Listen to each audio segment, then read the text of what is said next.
Hi, my name is Pam Clarke, and today I'm going to share with you on how to read a 9-patch block. And it doesn't just have to be a traditional 9-patch block, it could be any block that is divisible by 3. I have been long arm quilting since 1988, and I have completed over 8,500 quilts. I have stopped counting about 3 or 4 years ago. And the thing of it is when I first started, I used pre-cut stencils to put in my borders and my blocks, but they never seemed to fit. So I ended up learning how to read a quilt block and designing inside the piecing of the block to do custom quilting. Once you see this technique, you're going to be so surprised how fast and easy you're going to get your quilt finished. I have 2 sketchbooks. One is the first one I did is sketchbook number 1, and then there's number 2. And these show you all kinds of ways to use 9-patch blocks. All right. I also have 2 stencils. It's a smaller one and a larger one. And again, and they don't have to be equal sizes. You could this could be smaller on the outside. So let me go ahead and I'll show you how to draw them up, and then I will go and I will quilt it for you. All right. So let's get started.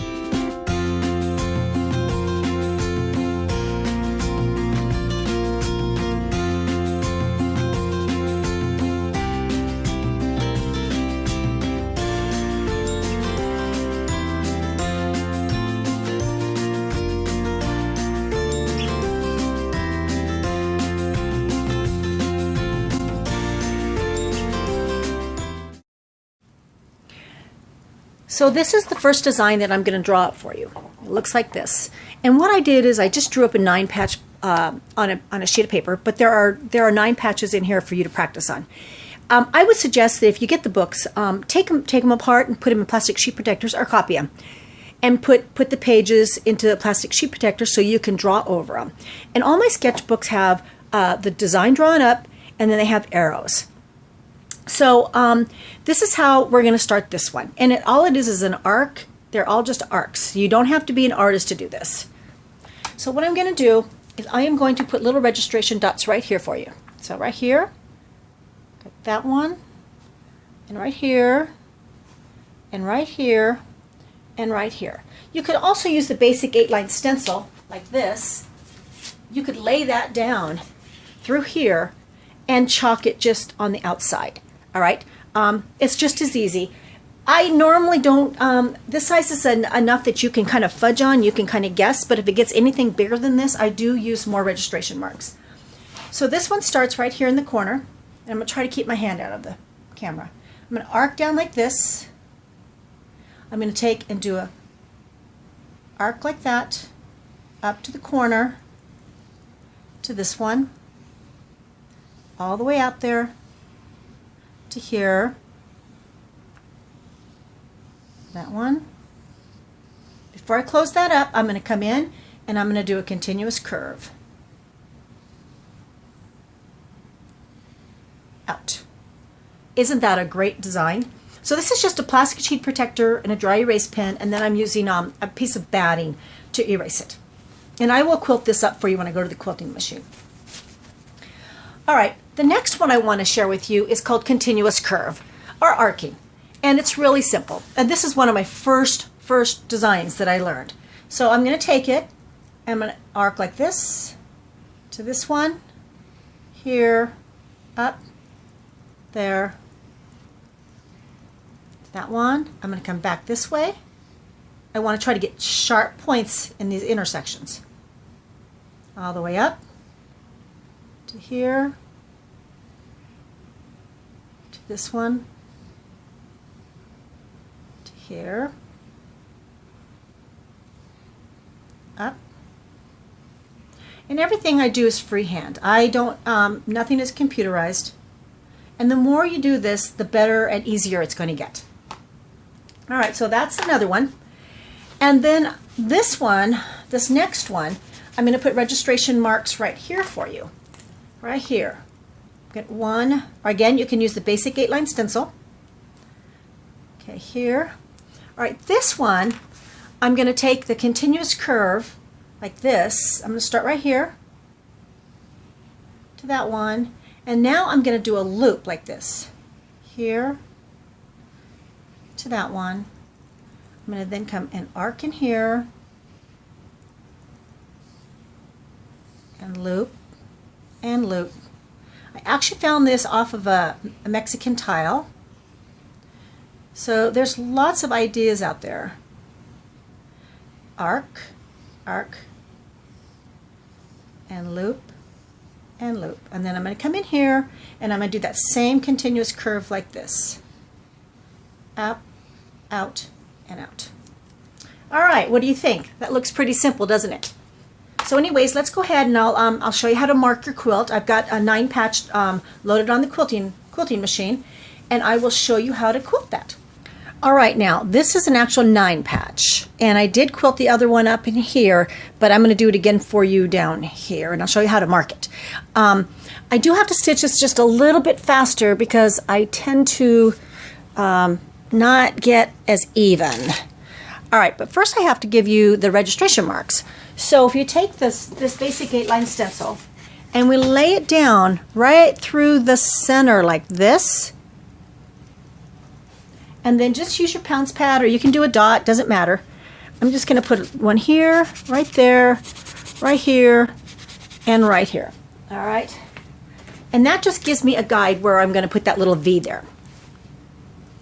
Now, I do my locking. I lock my stitches a little bit different than most people, and I'm straddling this camera, so hopefully I'll try to be as careful as I can. Anyway, so what you're going to do is you always start in this left-hand corner. I'm going to come down to this corner, up with the V, or the curve, or the arc, all the way up to the corner, to this one,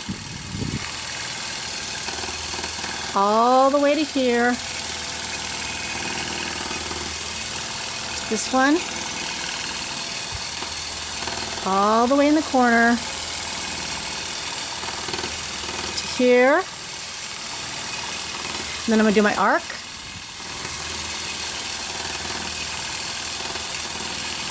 to here, and finish. What do you think? Pretty good, huh? Okay, let me roll the quilt up, and I'll show you how to do it, how to mark it over here. All right, now let's go over how to mark and use the stencil again. And again, you can just draw lines like through here, because you've already got your 9 patches, and then draw this way and this way. But this is the stencil. You're going to use it this way. Remember, again, the label goes towards your quilt top. So you're going to take it and just lay it down like that, and you're going to square it up. Use your pounce pad. Turn it, or don't turn it, go this way, just do the whole thing. All right, but if you need to use your registration marks, then you would use that basic 8-line stencil. But this one I'm going to do the continuous curve in, and this one, remember, it's the arcing. It's also called lemon wedge, cathedral window. I got to check. I'm going to run into my camera. Okay. All right, so when you start this one, you're going to start in this corner. And I'll turn it down, my machine down just a little bit so it won't be going so fast. Okay, I'm going to lock my stitches. I'm going to arc to this right here, to this one. Sharp point, okay? To here. That one. Here. And you want to look ahead when you're driving your machine. To here,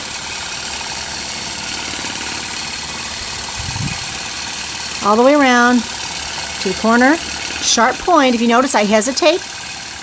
That's the only way I can get my sharp points. To this one, to here, to that one,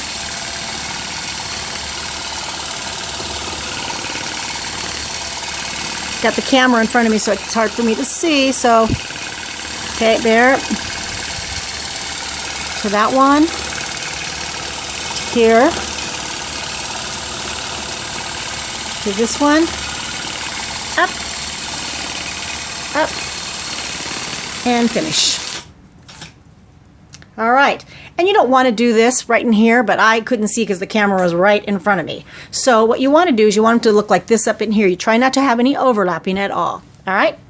Okay, so I'm going to get started. I'm going to roll the quilt again, and then we are going to do that last design that I did for you. All right, now I'm ready to do that last design, and I'm going to show you how I use this basic 8-line stencil as a registration mark.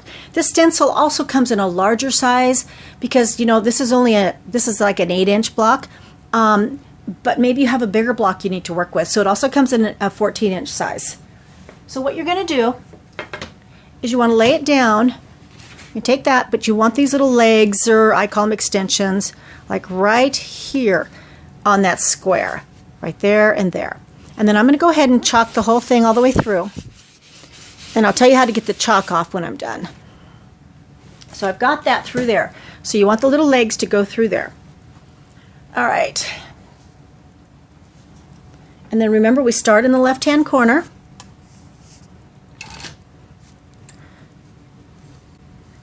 And I'm going to take it, I'm going to do my arc to this one. My loops,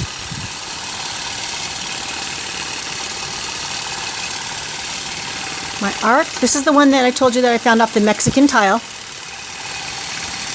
To this one. It's one of my favorite ones to use. But I'm going to add another little section in here that I didn't draw up for you. You'll get it. It's going to be really easy to see it. Right here. And when I get in there, I'm going to do an arc to this one, to this point, to that point, to here, that one,